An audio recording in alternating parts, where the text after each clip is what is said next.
Yun mga abel, oh, ayan. Ito na yung mga young bird natin ng summer. Ito, MPFL, yan. Si Peter C yan, no? Kita nyo, ang ganda na. Ay, lumalabo. Lumalabo ang ating camera. Ayan, oh, ang ganda na niya. Yan, oh, checkered. Then ito, yan, oh. Ito si, ano, yung dapat na i-out ko. Jansen yan.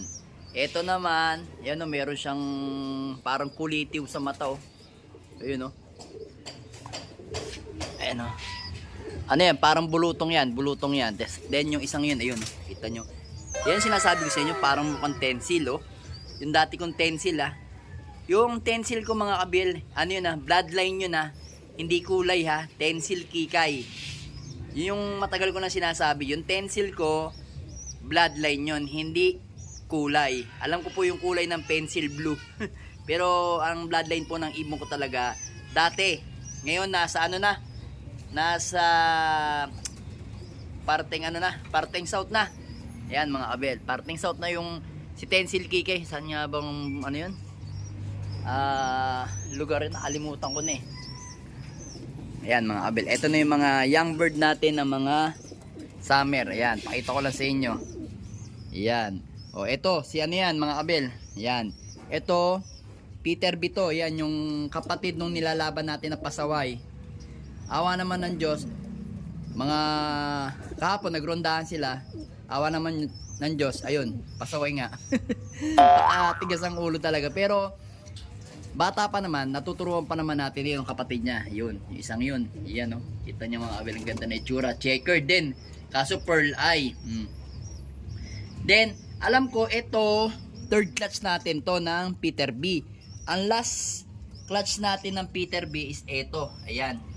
Kaso hindi na siya pwedeng ilaban kasi ano siya, para siyang baldado. Yan nga yung sinasabi ko sa inyo. Yan yung dapat kong pang out na. Kaso gagawin ko na siyang breeder. So, kasi sayang yung bloodline yan mga kabiel. Yan, kita-kita nyo.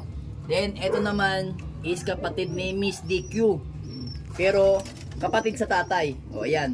Ang pares, o ang nanay niyan is inbreed na Vandenbroek na galing kay David Lim. So, ayan. Ito naman yung ibon na pangalan nito.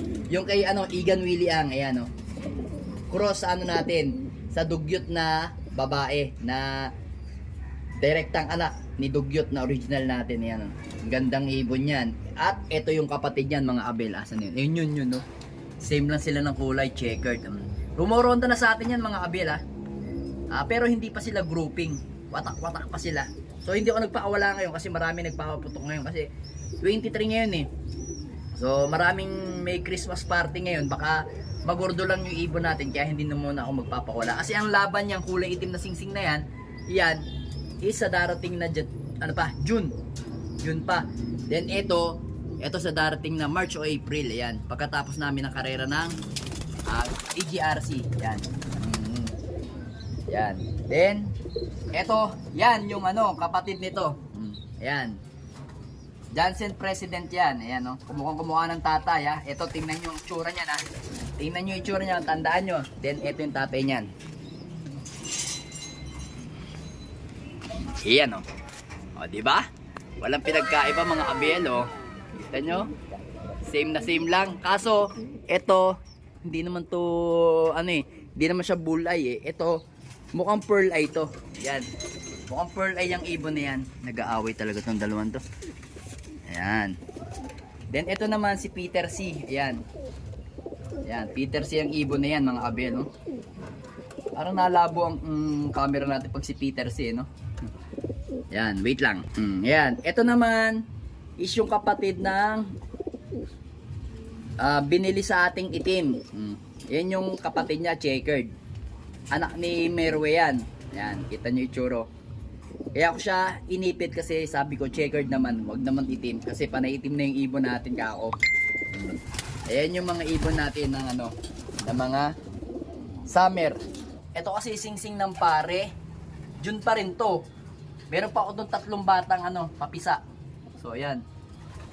So, makukumpleto na yung ano natin. Bali, ang maiiwanan singsing sa atin dito mga kabel is isang pare, yung hindi natin masasalpak mga kabel. Isang pare ang hindi natin masasalpak. Ito, masasalpak na natin to soon. Kasi medyo malaki na ang anak ni Arden. Ayan, ni Arden. Ayan, medyo malaki na. Saan na lang natin papakita pag medyo ariko. Sa parang violente ha. Ayan. Medyo malaki na yan, oh. Ayan, saan na lang natin papakita pag may mga kulay na talaga yung mga young bird natin na yan. Yan dito. Ayan. Awa naman ng Diyos, nakita ko kanina, mula kahapon, nagkakastahan na sila. Yan yung ibon natin. Ano rin yan? Arden yan. Yan, yung ibon na yan. Ito, ang baraong ito, may anak na doon. Yun, sinasabi ko kay Igan William. Ito, bago pa lang sa atin to eh. Ngayon ko pa lang to bibreed. Pero kamukha niyan, tinan nyo, pansinin nyo mga kabili. Yung ibon na yan ha, pansinin nyo ha, ito kamukha niyan. Kasi nga, ang tawag ni Igan Willie ang interrelated. Ayan o. Isa mukha o. Tatlong ibon na nakuha natin kay Igan Willie ang. Kita nyo ang ganda. Parang ano, para sa Japan, nagtitribar o. Pero hindi sa Japan ha. Ayan o, nagtitribar din o. Sana mag-produce sa atin ng maganda yung mga yan, mga abel. Para maganda yung ano natin. Nabili nating breeder mga abel. Siyempre, ano yan, swerte yan lang talagang karera. Siyempre, kumbaga, kailangan healthy lang yung mga papalabas natin mga young bird para ilalaban tayo ng duluhan. So, yun lang yung sikreto natin. Bali, dalawang young bird yan mga abela. Ang first clutch yun yan, ang first clutch, ito, to. Yan. Yan yung first clutch natin. No, yan o. Yan, meron siyang ano sa mata o. Yan, ang ganda. Pag nakita nyo sa personal yan, o nahawakan ninyo, apakaliit lang, pero pag ginawakan nyo, bulto yung katawan. Mukhang lalaki pa to. Lalo na pagka nagbihis na tong ibon na to, apakaganda nito sigurado, mga abel. So ito nga yung unang anak sa atin ni Igan Willie, ang cross do sa Arden na yun, do sa off color natin na yun. Yan yung unang labas. Pero palagay ko, yung second clutch nila, ganyan din, checkered din, pero may white plate na. Napansin ko na sa kanila, may white plate na yun, pero saan na lang natin siya ipakita pagka medyo malaki na. Kasi laki na nito mga abelo. Yan. Yan. Pagkasi laki na niya mga yan. Yan. Kasi laki na niya ng mga yan. Oh. Kita nyo. Yan. Maganda pa naman ang mga young bird natin. Oh. Saan na lang natin yan yan. Pagka